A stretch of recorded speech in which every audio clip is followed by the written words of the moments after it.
10 o'clock, so I will go ahead and call this meeting to order. I see that Leslie and Sherry are on, and so that establishes a quorum. We'll move right into the agenda. Are there any additions or revisions to the agenda? No.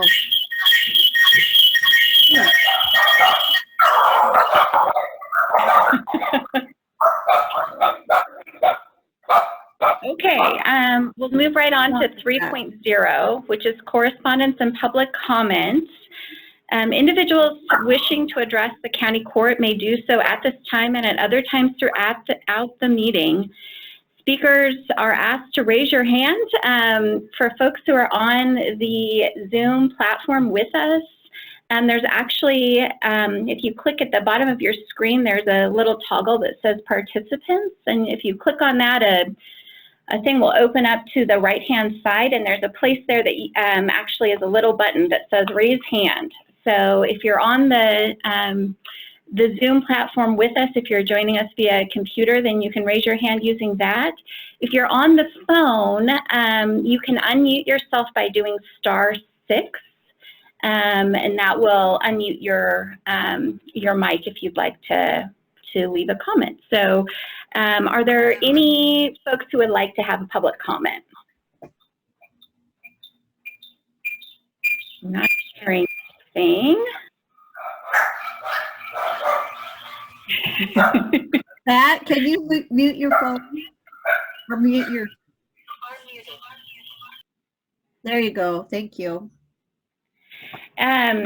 So we're a little bit early for the public hearing, so I'm wondering if we want to just jump ahead and take care of the consent agenda while before we get to 10:05.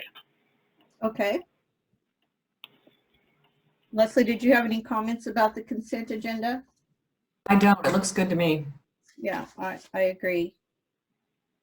I move we accept the consent agenda. Second.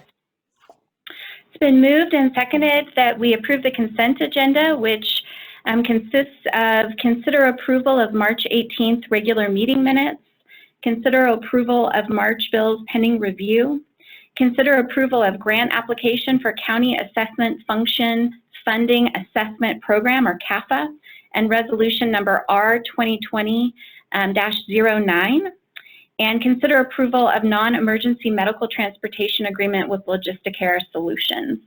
Is there further discussion? No. Okay, all those in favor? Aye. Aye. Any opposed? Okay, the motion carries. Let me just get my stuff organized over here. We're still a little bit early for the public hearing, so let's go ahead and do, I think we could probably do 6.1, which is discuss modification of existing business development loans in response to COVID-19 pandemic. So as you guys are all aware, the governor's executive orders that are requiring some of our businesses to close and or enact pretty unique or unprecedented, maybe it's a better word, social distancing with takeout and things like that, and folks needing to stay home have had a pretty severe and immediate financial hardship on a lot of our small businesses. Several of those have existing loans with us. And so, and we've heard from some of them that they would like a temporary reprieve from their loan payments so that they can just stay afloat during this period of time. And so I am recommending to the court today that we do grant a reprieve for their payments. I'm suggesting maybe a minimum of 6 months, given that we don't know at this time how long these closures are going to be mandated by the governor. So just curious on what, sort of how you guys feel about that, what you're thinking. I think we definitely need to make this happen. My question is, will there be a request form created for the businesses? Are some of our businesses able to continue to function, that this, you know, really isn't necessary for them. And I guess that's So I think what we could probably do is, the list is, as you can see, pretty small. And so I'd be happy to just have our staff reach out directly to them and just check in and see how they're doing. And then and then those that request, you know, like I'm thinking Vicki Ackerman, Pat, the Pheasant Grill, probably the Liberty Theater, maybe Arlington Hardware, depending on what Marta and Ron say. Those to me are the ones that definitely are impacted by the governor's executive order. So we would probably start there. And then, but of course we could open it up to others. You know, the TV co-op already has a reprieve. They don't start paying until June. So, but we can check in with them as well. okay. The hardware has actually been able to stay open. Okay. So, but that's a question for them. It may have impacted their actual walk-in business. So I wouldn't discount them, but I just was curious if we were, you know, how we were going to go about notifying, if we were going to ask them to fill something out that expressed what their concerns were. We could, I'm trying to think through how to do that. I'm thinking probably what I would do is just, some of these folks I'm thinking may also be applying for the grant program that we'll be talking about later. And so maybe that will help kind of let us know if they're applying for that, then clearly part of that application, they'll be required to submit financials that demonstrate hardship. And so that will also give us sort of a picture for some of these folks. Okay. So I'm thinking for now, I'm wondering if we just tell folks for now that their April payments, that they don't need to send those in. And for impacted folks, what are you guys thinking? I agree. I think it's a good idea. Okay.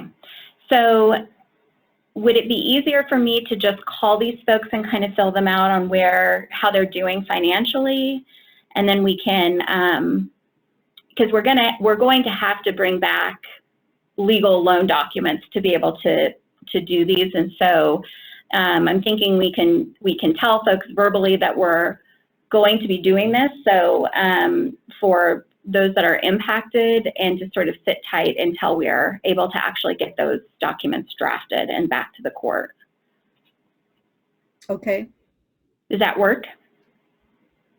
Sounds like a plan. Okay. And are we thinking, what are we thinking in terms of the length of the reprieve? Are we doing like 3 months, 6 months? Oh, I think longer. At least 6 months. You know, they aren't going to recoup that quickly once. And like you say, we don't know how much longer this is going to last. It could be another 2 months or 3 months. Yeah. And who knows if everybody's going to rush right out after we get cleared. So I think 6 months is good too. I'll be rushing. Okay. Thank you.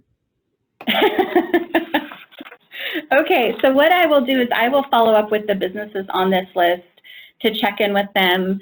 If they are indicating that they are having a financial hardship, then we'll go ahead and advise them that they can hold off on making that loan payment for 6 months. And then I'll get legal counsel working on drafting those extensions, and we'll plan on bringing those back to formally approve them by the court here in the next, probably, maybe, hopefully in the May meetings, we'll be able to turn those around. Okay. Okay. So with that, let's go back and do the public hearing. We're just a few minutes beyond 10:05, but this is the time duly set and advertised for a public hearing in the matter of the Gilliam County Weed Control Special Assessment for fiscal year 2020-2021. The rate for the 2020-2021 year has been proposed at 7 cents per acre. Hearings are conducted in accordance with ORS 569.175 through 569.620. This hearing is for the purpose of gathering evidence as to the need for, identifying who will benefit from, and to take public input on the weed special assessment rate. This is a legislative hearing. All those in attendance that wish to testify are asked to either raise your hand or unmute your phone. For folks who have joined us sort of midway through the meeting, if you're on the phone and you want to speak, you'll just need, right now you're muted, you'll just need to push *6 and that will unmute your phone. And for folks who are on the Zoom platform with us, you can just click on at the bottom of your screen, there's a little thing that says participants, and a screen will pop out to the right that has a little button that says you can raise your hand. So that's how folks can do that. This is the continuation of a hearing that was started in Arlington on March 18th, and so and was recessed, and so I'll go ahead and reopen the hearing and ask if there's any public comment. Anybody out there? We'll give them a minute in case folks need to push *6 to unmute your phone or raise your hand.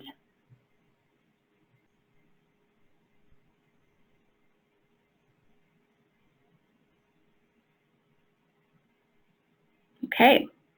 It doesn't look like we have any additional public testimony, and so I will go ahead and close the hearing. The hearing is hereby closed. And then if the commissioners, if the court would like to, we would be able to move into a first reading of the ordinance. I move to have the first reading of ordinance number 2020-01 by title only. Second. It's been moved and seconded that we have the first reading of ordinance number 2020 by title only. Is there further discussion? All those in favor? Aye. Aye. Aye. Any opposed? The motion carries. Okay, I will read this. It says, in the County Court for Gilliam County, Oregon, ordinance number 2020-01, an ordinance for a special weed assessment within Gilliam County. Move to accept the first reading of ordinance number 2020-01 by title only. Second. It's been moved and seconded that we accept the first reading of ordinance number 2020-01 by title only. Is there further discussion? All those in favor? Aye. Aye. Aye. Any opposed? The motion carries. Okay, so we'll move back down into new business. 6.2, consider approval of memorandum of agreement with Condon Chamber of Commerce for small business recovery assistance efforts in response to COVID-19 pandemic. So this is, when we met on March 18th, I had sort of brought up this idea of us partnering with the chamber to help really our small businesses kind of connect to federal and state and local resources and just sort of help them strategize how to stay afloat during these social distancing measures. And so you all had indicated that that was of interest. And so Caitlin and I have been negotiating a memorandum of agreement to cover that. That's in your packet. So basically the top line sort of things are that the chamber would be administering a small business stabilization grant program. They'd be assisting local small businesses in creating and implementing customized stabilization and recovery plans that leverage state, local, and federal grants and loans. We'd ask them to collaborate with regional economic stabilization and recovery efforts, provide ongoing outreach to local businesses, help collect their stories, things like that, bring, you know, folks have a challenge that they need us to help address, sort of bringing that back to us, and developing and implementing a comprehensive coordinated communications plan to help keep local businesses and communities informed as the pandemic progresses, among a few other things. So The MOA also assumes the creation of a small business stabilization grant program. I've got the proposed guidelines in there. They're under Schedule 2.1. We'll be taking or discussing that next on the agenda, and which also proposes funding up to $150,000. The Memorandum of Understanding also includes an administrative fee of 10% of the funding dispersed through that grant program, which would be capped at $15,000 to compensate the Kaylin and the Chamber for her time. And then right now, the term of the MOA is April 1 through June 30th. And this is based on the premise that by June 30th, that those local small businesses will have already connected with state and federal and local resources and sort of started shifting into that recovery phase. And so there's a provision in there that would allow us to amend the agreement. If this continues on for months and months, we can always go back and revisit the terms. But I think for now, my hope is that this is going to be a intense but short-term need in terms of how many extra hours Kaylin is spending helping our businesses. So I'm recommending that we approve the memorandum. Questions or thoughts?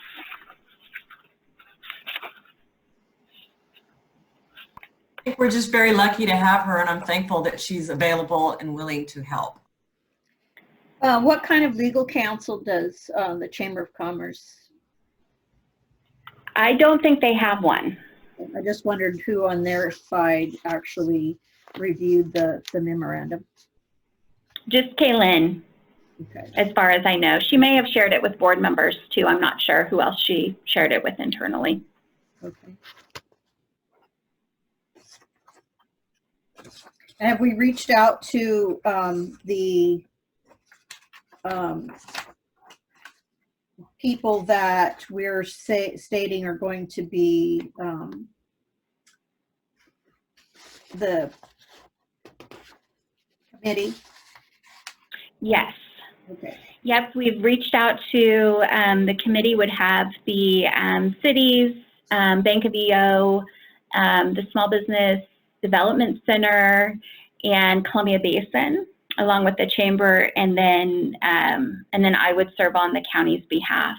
So yes, everybody is on board, and the reason behind that, just so folks know at home, what we're talking about for the grant is establishing a stabilization committee, and the idea being that I think some of the cities, some of these partners may be doing their own kind of relief things, and so rather than have the county granting funds for something that the city is forgiving on their end didn't make a lot of sense. So having us all at the same table, that way we can collectively see what the community need is and address that so that business owners don't have to go to us and then go to the cities and then go to Columbia Basin and then go to the bank.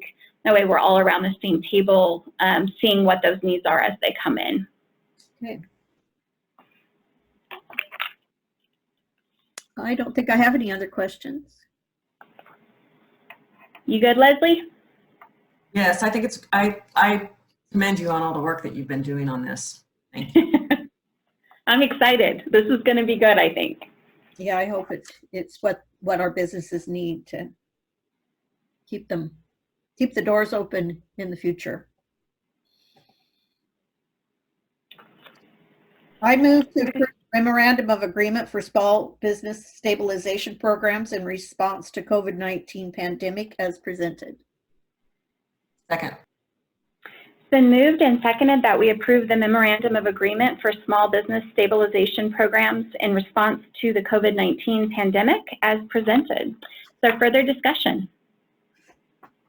All those in favor? Aye. Aye. Aye. Any opposed? The motion carries. All right.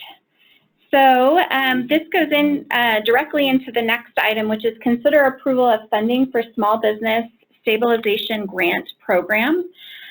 You'll notice in your packet, I actually drafted this as a resolution, so it was nice and tidy in terms of if the auditors or anybody ever needs to go back and see how this was authorized, the paperwork's a little cleaner than just doing a straight motion. But basically the resolution would create the Small Business Stabilization Grant Program, which is intended to provide a short-term financial support to our local small businesses and organizations that are impacted by the COVID-19 pandemic. The grants are meant to serve as a funding bridge, so that'll be something we'll really have to emphasize with our businesses. It's meant to sort of get them through until federal and state resources are freed up and flowing to them, which is happening more quickly than I anticipated, but I still think this can help folks who had March bills that came in that lost the revenue. So this can kind of help them bridge a little bit. It's meant to cover essential business expenses. So you'll see I limited somewhat what the grant would pay for. It's going to be things like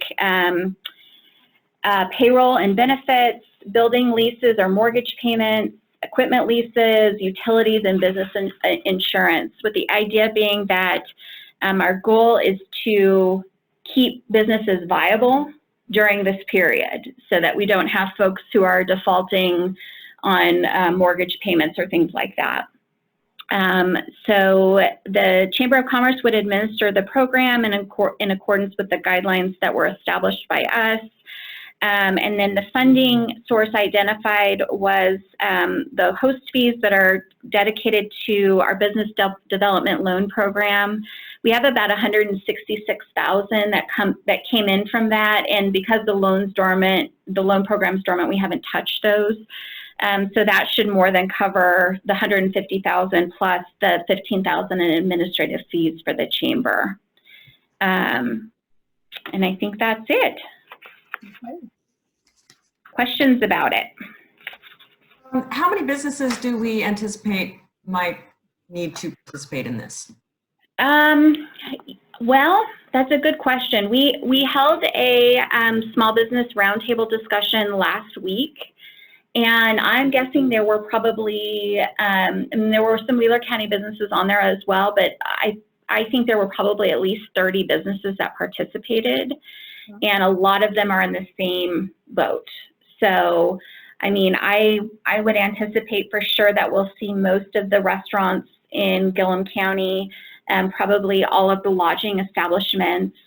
Our folks who, for instance, you know, our masseuse and hairstylists, those folks definitely are experiencing severe economic hardship because they're totally closed, so they're not seeing any revenue coming in. So it would not surprise me if we have anywhere between, you know, maybe 20 to 30 businesses when it's all said and done. Okay.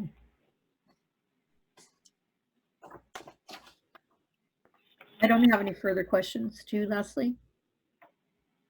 No.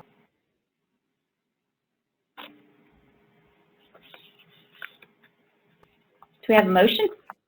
I will try. I move we resolution 2020-10, a resolution establishing the Small Business Stabilization Grant Program and authorizing funding as presented. I second. It's been moved and seconded that we adopt Resolution R 2020-10, a resolution establishing the Small Business Stabilization Grant Program and authorizing funding as presented. Is there further discussion? All those in favor? Aye. Aye. Aye. Any opposed? The motion carries.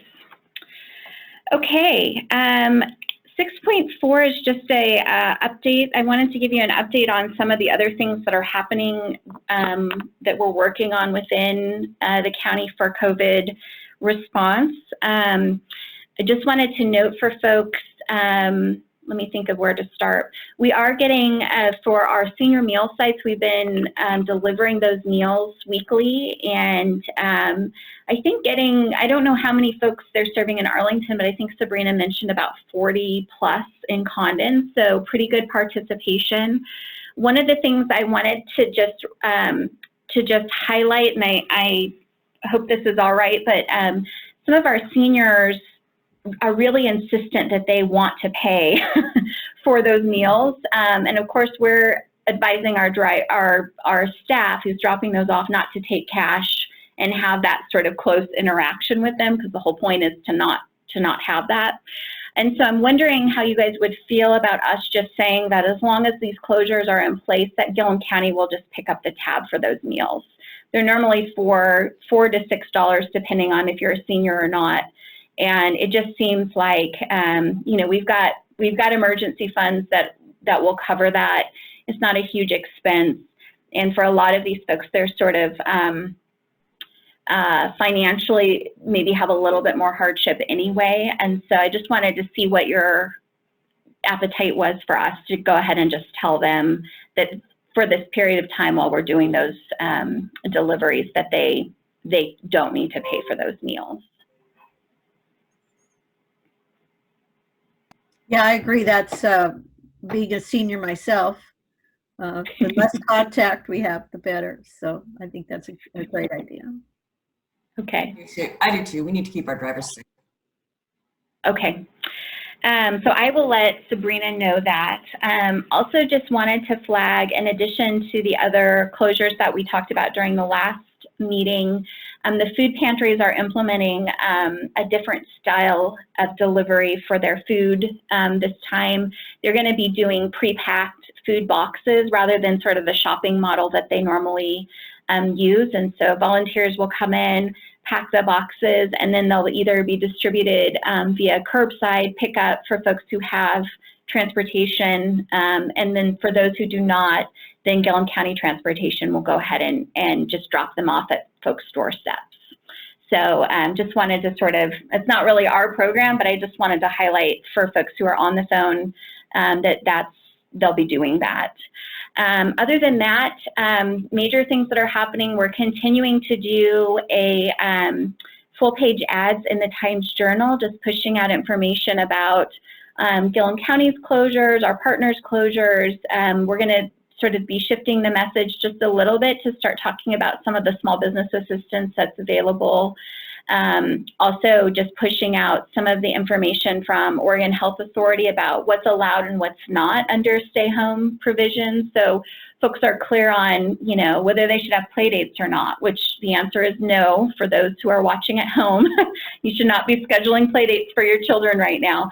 Those kinds of things that people have questions about what's allowed under the executive orders. So we'll go ahead and be continuing to push out that message. I'm also going to be working on a newsletter to go out to all of our county residents that just details some of the closures, the help that folks can have for small businesses and their employees, just all of the various things that we've been working on here, and of course some health resources too for folks, and just guidance on, you know, things like if you're sick, to make sure that you're calling the clinics ahead, that you're not just walking in if you think you have COVID, because that potentially impacts all of our first responders and things like that. So just those kind of common sense things, just reminders for folks.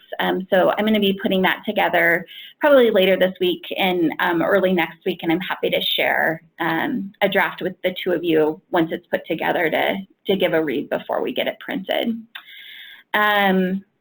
Other than that, there's for folks, this is mostly for folks on the phone and listening in, edification that Gilliam County is part of a unified command structure right now with Wasco and Sherman County. And so Chris Fitzsimmons, Sheriff Betancourt, and I, and Lisa as well, is getting wrapped into a lot of these, are part of that command structure. And so we're spending a lot of time on conference calls right now with those partners. And so I just wanted to let folks know that there's a Unified Command website as well as a Facebook page. So for folks who are curious about new cases as they pop up, Wasco County I think has 7 right now.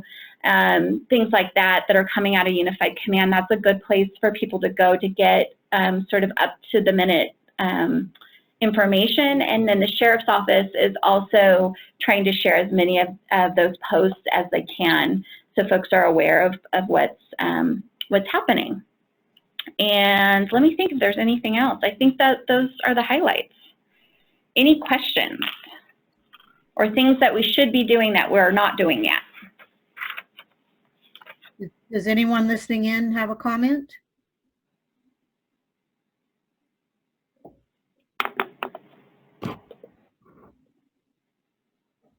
Do I hear someone trying to respond? It doesn't look like we've got. Okay. For folks who are, just for folks who are dialed in on the phone too, just a reminder if you do want to speak, all you have to do is hit *6 and that'll unmute your phone. So, but it doesn't look like we've got. And the other thing I wanted to mention too for folks is that we have set up a community resource center on Gilliam County's website that has a whole bunch of information on a whole bunch of different topics. So that's also a good place for people to go to if they're interested in anything from assistance for small businesses to what to do if you're laid off, to closures in Gilliam County, all those kinds of things. So for folks who are just looking for good resources for information, those are some of the best ones for the region. All right. Any questions? Folks who are on the phone or for Zoom, does anybody have anything before we move on?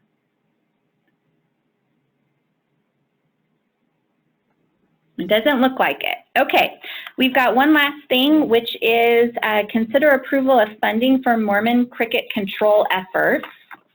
So apparently the Mormon crickets did not get the memo that we've got a pandemic raging, and Jordan Maley from OSU Extension tells me that they're starting to see some Mormon crickets show up at the north end of the county.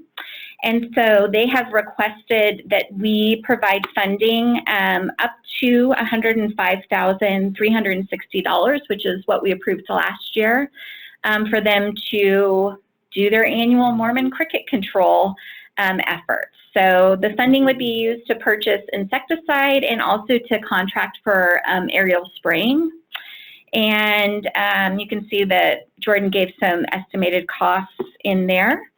And there is some funds in the the SIP discretionary line item if we decided to move forward. And so as a reminder, the way that we've handled the paying of this is that those invoices just come directly to the county and we pay them. So we don't cut OSU a check. Jordan just forwards the invoices to us. And this is comparable to the cost from last year. Yeah, he anticipated it would be the exact same amount as last year. Okay, do you have any other questions, Leslie? Oh, you're still muted. Leslie, you're muted.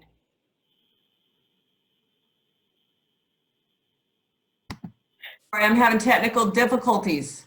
Can you hear me? Yes. Yes. Thank you, Judge. That was my question about how I couldn't remember how we handled it last year. How many years do we have any idea how many years we're going to have to do this? I'm not sure. I think, I mean, it seems like they've gotten, clearly they've made progress from when, however many, 2-3 years ago when it was so bad. But I think the thing is every year it just kind of depends on what the winter looks like and what spring looks like, depending on the outbreak. And so far, it seems like the conditions have been right for them to continue to have a presence. So, but I'm happy to go back to Jordan. I think when we actually look at the budget for next year, that we might, in that budget process, just go ahead and earmark those funds if we want to continue doing this so that they don't have, it's just available in the future. That would probably be the my best. hope is, yeah. I wish that they were susceptible to COVID. Yeah, but would they spread it terrible? I know. Not good. Well, it seems to be working. I mean, it seems to be holding them off. So I'm for go ahead with it. Yes, it's definitely necessary. So I move to approve funding in the amount of up to $105,360 for materials and aerial spraying costs needed for Mormon cricket control efforts. Funds to be distributed on either a reimbursable or direct invoicing basis from the SIP discretionary line item 235-1005-505120. Second. Okay, it's been moved and seconded that we approve funding in the amount of up to $105,360 for materials and aerial spraying costs needed for Mormon cricket control efforts. Funds to be distributed either on a reimbursable or direct invoicing basis from the SIP discretionary line item 235-100-550-5120. Is there further discussion? All those in favor? Aye. Aye. Any opposed? Motion carries. Okay, we'll go right into announcements and next meeting. So I'm going to propose that we, for now, cancel our next regular meeting, which would be April 15th. The reason being that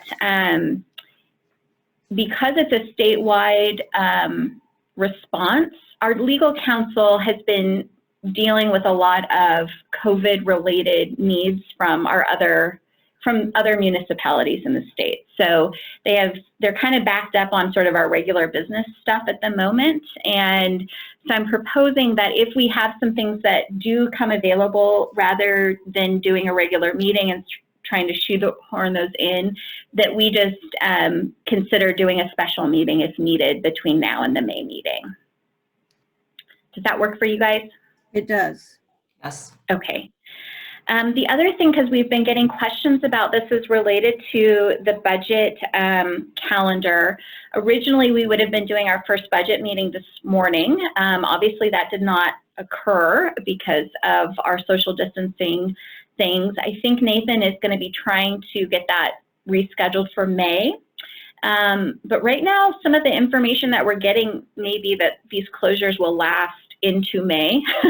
And so staff is working on seeing what the budget committee's comfort level is with Zoom and whether they would be up for doing that or whether we need to look at moving those meetings possibly into June.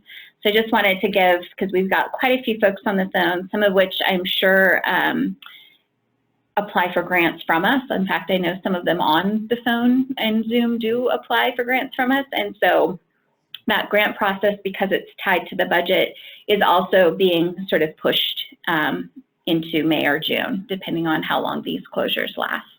So I just wanted to sort of flag that for folks as well. Any other announcements? I don't have any. Nothing there. I don't have any. Okay, so our next regular meeting will be the first Monday in May, unless we need to schedule a special meeting between now and then. And we'll, of course, keep folks posted. If we do, it'll be over this platform again, which I think worked pretty well, actually. So it's a high wire act around here. Just a few technical difficulties. Not bad. We'll figure it out. Oh, Teresa is telling me that I said the first Monday in May, and it should have been the first Wednesday in May, for those who are watching at home. Well, also, by the way, we've been recording this, and so this Zoom recording will go onto the website for folks who missed it or want to go back and hear the discussion. So if there's nothing else, I'll go ahead and adjourn the meeting.